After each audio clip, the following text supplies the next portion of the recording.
Okay, we'll go to a bit detail on a few transfusion reaction. The first one is hemolytic transfusion reaction. It is defined as occurrence of a lysis or accelerated clearance of donor red cells in a recipient.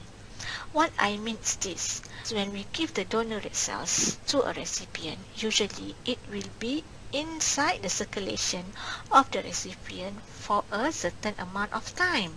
For example, 2 or 3 months, because the life of a red cells in a circulation usually 120 days. But for a donor red cells, it will take probably a little bit shorter. So in hemolytic transfusion reaction, there will be a lysis or the breakdown of the red cells, or the accelerated clearance. The donor red cells will be cleared from the recipient circulation much faster than it should be. And how does this happen? This is caused by immunological incompatibility between the blood donor and the recipient. Okay, and this is usually common in transfusion of ABO incompatible red blood cells rather than plasma. We can divide this into two. First is acute, or we call immediate hemolytic transfusion reaction, or delayed hemolytic transfusion reaction. And the hemolysis of these two are quite different. In acute hemolytic transfusion reaction, usually most of the time it occurs as intravascular hemolysis. For the delayed one, usually are extravascular hemolysis. I am sure my colleagues in red cells have taught you about the difference between intravascular or extravascular. So please look back into the previous lecture notes, or please read this further. Okay, this acute hemolytic transfusion reaction occur very soon after incompatible transfusion of RBC, or it also can occur after 1 to 2 hours. Usually it can occur after the first 50 ml of the red cells transfused into the patient.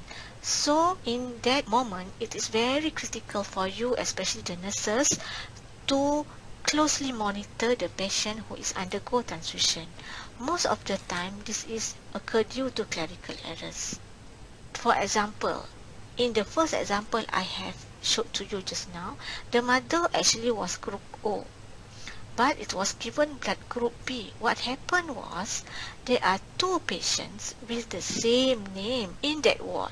So they mistakenly identified the first patient as the second patient. So they took the blood belonged to the other patient and gave to that particular patient.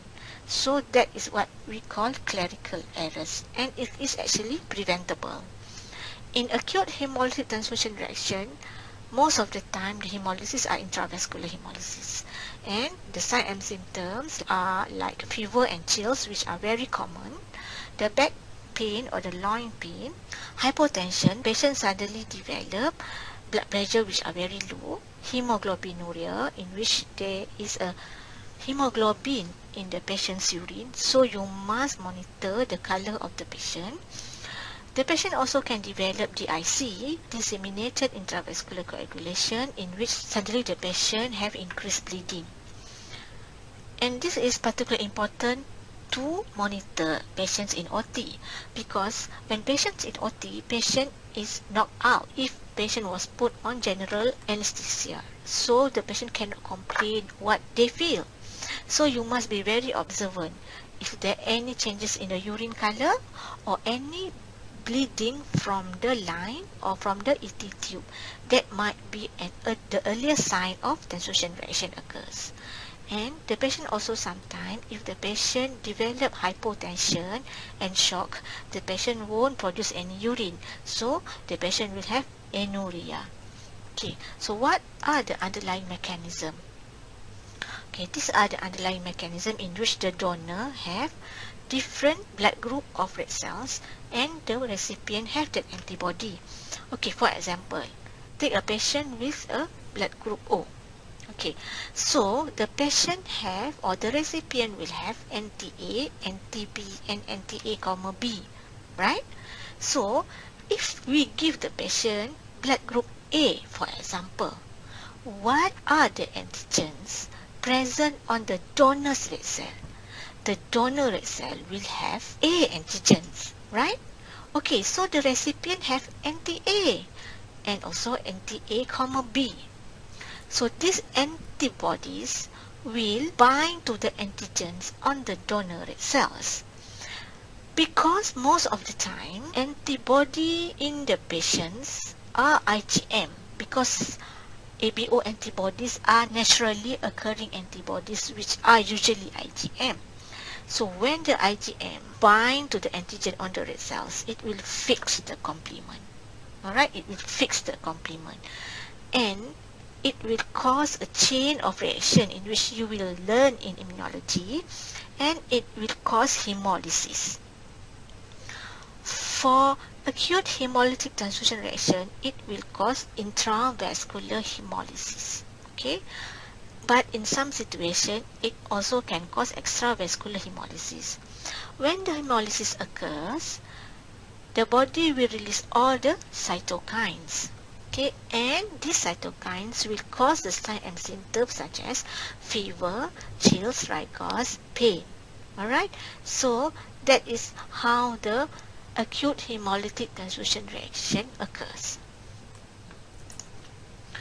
Okay, so what to do? For example, you are the one who actually with the patient.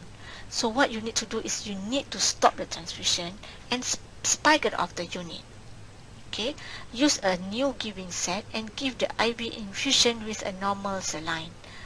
And you must always call a medical staff, either the houseman or the MO or the specialist. Okay, and then usually the medical doctors will do it. They will check the patient identity and the blood unit to detect any discrepancy. They need to make sure that that blood unit is actually belong to that patient, or whether we have mistakenly give the wrong blood to that patient. And then you need to save any urine that the patient pass. You need to monitor the vital signs every 15 minutes. When I said monitor the vital signs, I mean blood pressure, pulse, temperature, and also breathing. And then the further management depends on the type of the severity of the patient. Sometimes the patient are very severe, the patient collapse, need to call in the anesthetist and need to send the patient to ICU. Sometimes the patient was not very severe and we need to monitor the patient and we just give whatever necessary. And at this point, it is very important to call the transfusion unit for further advice on action if necessary. Okay. How do you want to investigate if this thing happen? The blood sample must be taken from a site other than the infusion site. Okay, we need to check for full blood count, full blood picture, and hepatoglobulin. Okay, full blood count because we want to check whether there will be anemia, and also we want to see whether there are evidence of hemolysis in the peripheral blood picture, and also hepatoglobulin.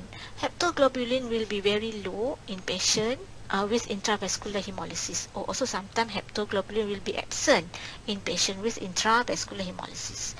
LFT particularly we want to check for bilirubin because the patient will have jaundice, and renal function tests in which we want to know what are the renal function of the patient. We will want to do coagulation screen such as PT, APTT, TT because we want to rule out any DIVC. We need to take the urine sample and send to the lab because we want to see whether the patient will have hemoglobin in the urine or not. And sometimes we need to take the blood culture if necessary. And the blood sample to send to transfusion unit, we need to recheck again for the blood group and antibody screening. We need to do direct Coombs test, antibody identification, and repeat the cross-matching. This is we want to compare with the pre-transfusion sample to make sure that we don't miss anything. Okay, how do we want to prevent these wrong blood incidents? Of course, the first one is the proper training and attention to phlebotomy, labeling issues, and administration. So we need to train the doctors and the nurses, and also the phlebotomists. Phlebotomists are the one who will withdraw the blood from the patient. Regarding how to identify the patient, how to label the blood bottles and also fill in the form, and issue and administration of the blood, and it is important for us to assess the previous transfusion history whether this patient have any other antibody that can cause transfusion reaction. And it is very important to all the health professionals to strictly follow the transfusion policies and procedures. And also we need to have the effective quality system. Okay, so I